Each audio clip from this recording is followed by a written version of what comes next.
Hello, and welcome to Anime Audio Commentary. Today I'll be commenting on Episode 3 of The Familiar of Zero. If you'd like to watch along, then start watching now. Last we left off, things were pretty dicey. Saito had gotten into a duel with Gish over affairs of honor, and in the process he had simultaneously gotten beaten severely and had also awakened the powers inherent to him being a familiar. He was left in a catatonic state for about 3 days, and during that time, Louise cared for him, which is, sort of uncharacteristic. And since then, it seems like we're sort of returning back to the status quo, where, relations are icy. Like, Saito, he's taking the time to thank Louise for all this, but unfortunately, no good deed goes unpunished. The gratitude is met with dismissal. A familiar should always be grateful, Louise says. Which, it's probably the wrong approach to take if you want to have any sort of a good relation.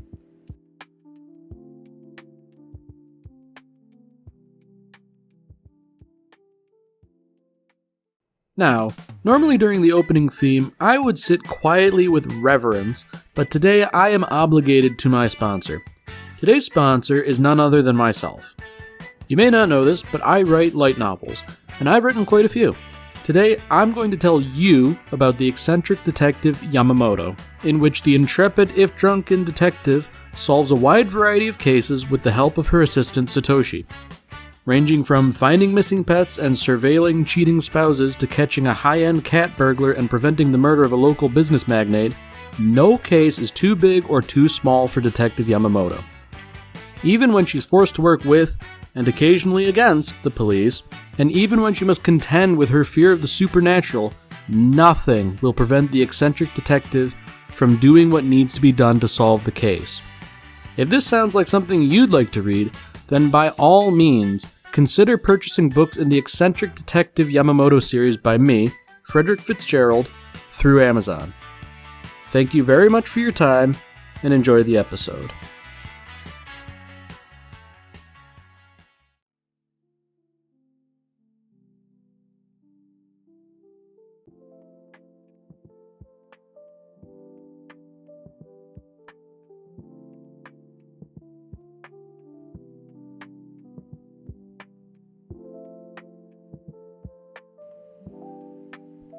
So, as one might be able to glean from the title of this episode and from the little preview at the end of the previous one,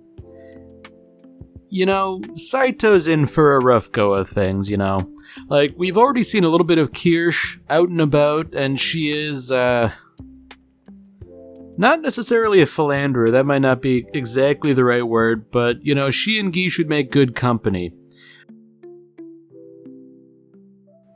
Given that Saito is being treated so harshly by Louise, and that, it seems to me that Kirsch would really do anything to kind of stick it to her, it seems only reasonable that Saito will become the object of her affection, however briefly. Now, well, that's peculiar. Like, we're getting a little magic theory lesson here, which is all well and good, but the thing I find very interesting is that Saito has been given a chair and sits at a desk. I feel like, the professors wouldn't necessarily be willing to lend classroom space to a familiar. Especially since it seems like no one else really has theirs with them. I mean, maybe this is bringing up more logistical concerns than are warranted, but like, what are the other familiars doing? Are they just like sitting around somewhere? And to that end, why is Saito tolerated?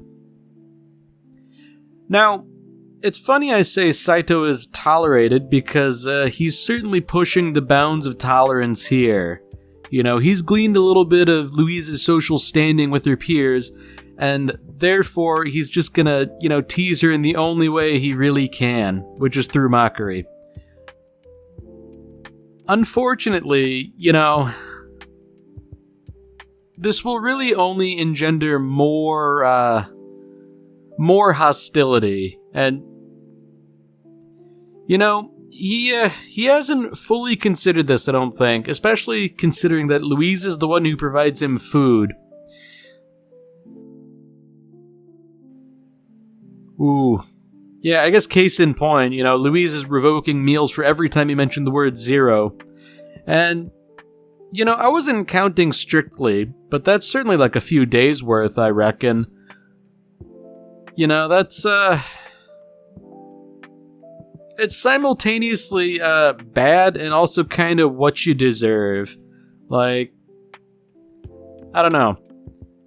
Like, it is rather cruel punishment for a poor guy like Saito, but on the other hand, I feel like,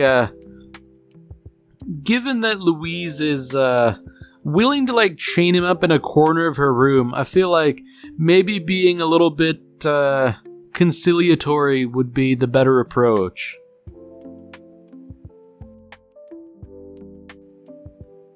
I mean, see, like, this is all it really takes. Just sort of, like, appealing to her a little bit will sort of get her to recant slightly. I mean, at least until Saito opens his big mouth again. Unfortunately, the only thing she's more insecure about than her magical talent is indeed her bodily measurements. And when you point out that that's also zero, that's a real rough go of things you're setting yourself up for. I mean, it's bad enough that, like, he was sleeping on the floor before, but now Louise is kicking him out of the room, too. I can't imagine that this old castle is, especially airtight. It's gotta be drafty, I reckon.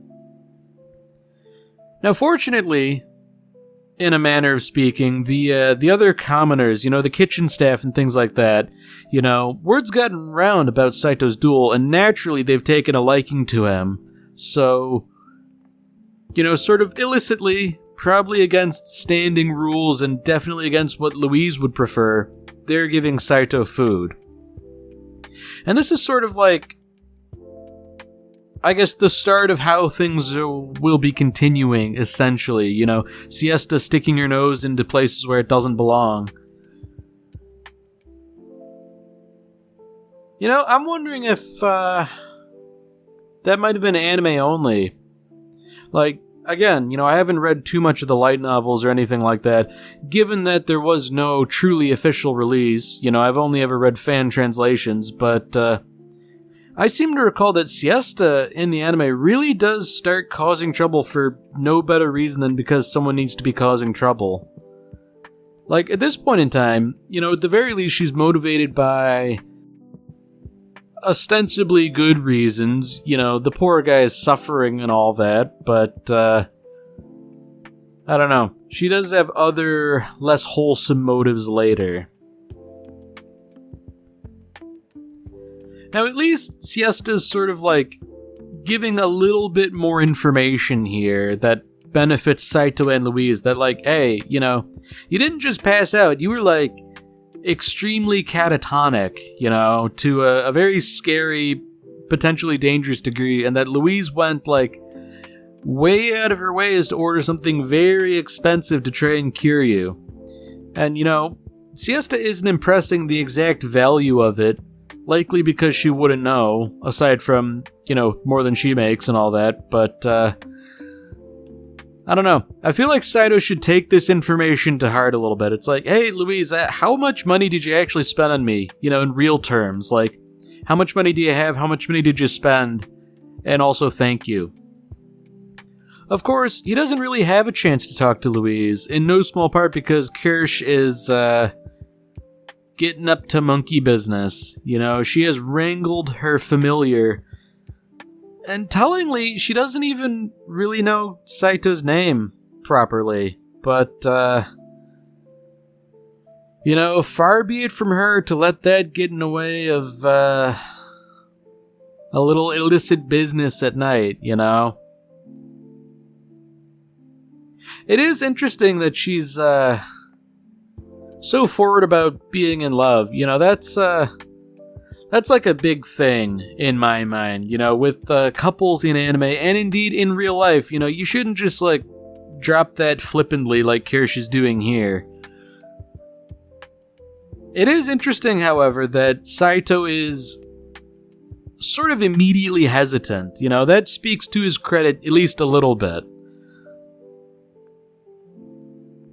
However, despite him ostensibly trying to avoid trouble, I get the feeling that regardless of how he tries to avoid it, trouble will still find him in pretty short order. I mean, right now, trouble is taking the form of other male suitors, but, that's sort of immaterial for now. Kirsch can handle them. The real trouble, I reckon, is probably when Louise gets involved, because not only is Kirsch sort of picked on her fairly relentlessly about being a zero, but there is also a rather vast disparity between them in terms of the size of their assets. And, Kirsch being this incredibly passionate person, it seems to me that her first instinct would be to leverage that information just to remind Louise that, hey, I'm packing more than you. I mean, she's even leveraging that to try and win Saito over. It's hey, I'm more than Louise. And yeah, that's true, but, oh dear.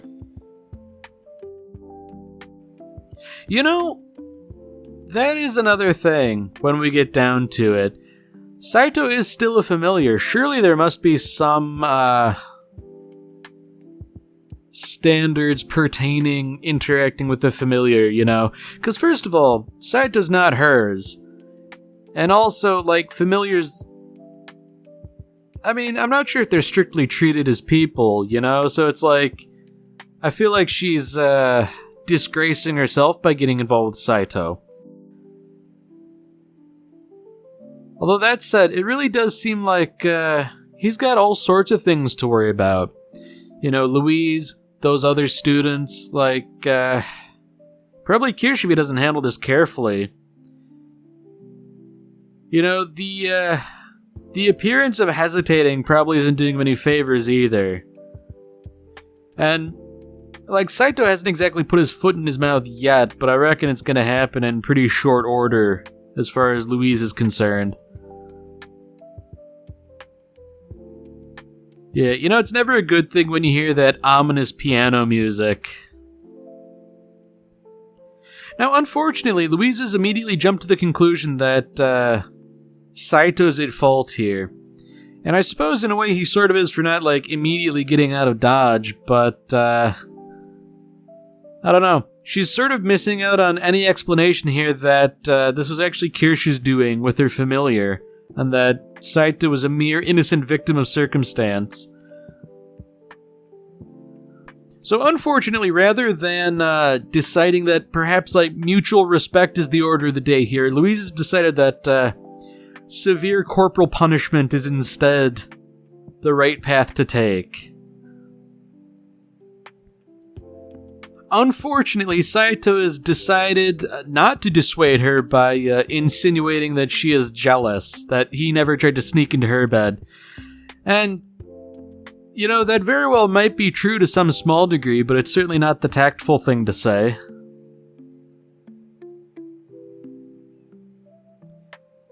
Alright, so that's something. A little bit more information. Louise doesn't necessarily mind Saito philandering, but, not Kirsch, given that her family and Louise's own family have been enemies for generations. So, when you get down to it, I guess Saito has some license, but, I don't know. It's probably subject to approval, if I had to guess. Oh wow, we're learning all sorts of stuff. Saito admits to Louise that, no, he's not a swordsman. He just picked up the sword and he suddenly knew what to do. So, I guess it's interesting that Louise didn't know that. I mean, I reckon given that Saito not being a swordsman, he would never have mentioned something like that, so it wouldn't have come up, but, I find it interesting that Louise's natural assumption was that this big, pathetic guy was suddenly able to fight back with extreme capability when he was getting the tar beaten out of him before. Ooh, alright. So Louise is softening ever so slightly, Yes, you can sleep inside, not because I like you, but because I don't trust Kirsch. Unfortunately, Saito did have to go and spoil it by insinuating a little bit more than was strictly necessary.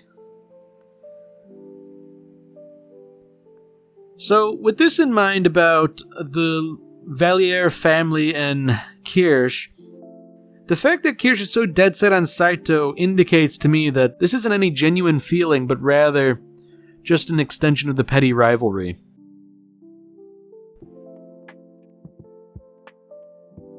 So, something's going on here. Louise and Saito are leaving on horseback somewhat tenuously. Kirsch wants to know what's going on, and so she has decided to enlist Tabitha. Now, Tabitha's not someone we know much about yet. She seems to have good instincts to avoid Louise's conflagrations, and she seems to be a quiet, bookish type. But beyond that, we don't know too much about her, aside from she doesn't really tend to talk, So fortunately, she seems to be like the rational mind here, She doesn't want to get involved in any of this silly business unless there's like a good reason for it. Unfortunately for Louise, it seems like her friend Kirsch wanting to do this is a good enough reason as it is.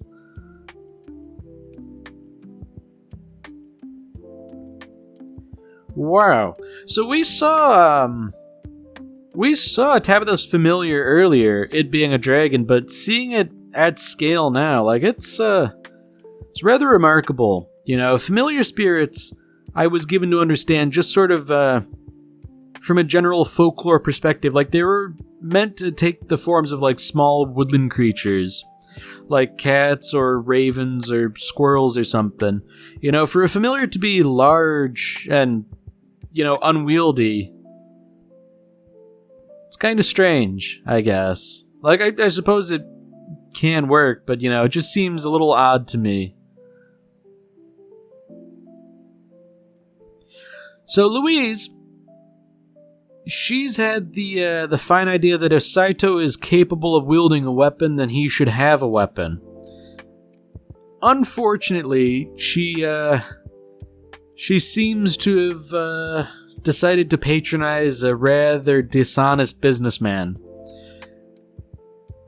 One has to wonder how much knowledge Louise has on the topic, because she's describing aspects of a sword that she wants Saito to have, but those aspects might not necessarily be best for the sword itself.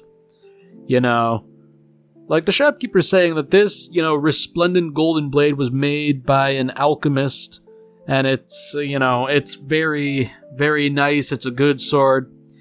Something tells me it likely isn't. This guy's just trying to fleece Louise on account of essentially asking for a very large price, but I get the feeling in terms of material, it's probably not that great either. When you get down to it, gold isn't exactly a good material for making weapons.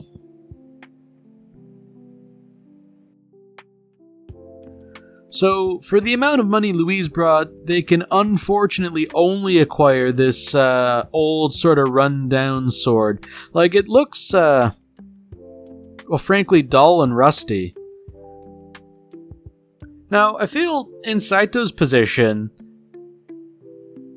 given that Louise has already spent a considerable sum of money on him, even if she hasn't, made him aware of it, then you should kind of take what you can get.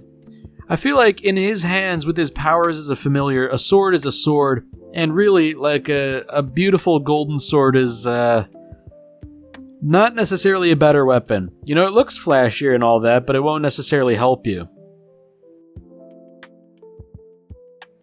So Kirsch has decided to butt in where she's not wanted and buy the sword for Saito.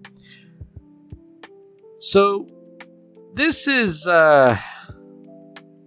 not good for many reasons. Because on the one hand, Kirsch has bought Saito the sword, which is probably an inferior weapon if I had to guess. But more than that, she's sort of insinuating herself between Saito and Louise, saying that, look, I only got him a sword that suits him, implying that Saito is inherently valuable.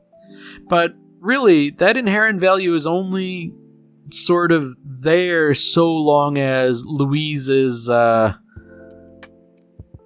essentially inconvenienced by everything.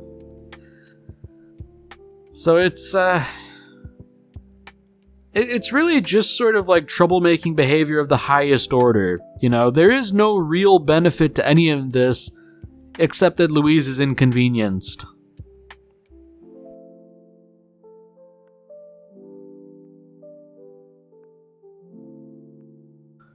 Naturally, things have sort of spiraled into a verbal argument, but the question is, what's gonna happen here? Like, people are pointing wands. Tabitha thankfully has intervened, but, now the girls are saying it's up to Saito. You know, pick the sword you want. And, really, for him, it should be an easy choice. Naturally, you pick the sword of the person who's going to whip you if you pick wrong. Somehow he made the worst possible choice. You know, picking Kirsch's sword would have been bad, but he would have at least ingratiated himself to her. By saying, "Can't I keep them both?" has earned the ire of both women. And it's like, what are you doing? So unfortunately, Saito is now a victim of circumstances once again. You know, the dull, rusty sword is talking, which indicates to me that, you know, this is actually like a very good weapon. You know, everyone knows magic talking swords are very potent. It's really a good thing that Tabitha was paying attention that, like, hey, this is the sword doing the talking here, considering the derogatory terms it was throwing at Louise and Kirsch. You know, they would have been liable to beat Saito viciously had it been him. It's interesting that the sword is sort of like not aware of what year it is or where it is. Although that said, it's sort of instantly taking a liking to Saito, which perhaps bodes well, you know, a special familiar having a magic sword and all that.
Alright, well that's it for this episode. If you've enjoyed it, then by all means, tune in for the next one.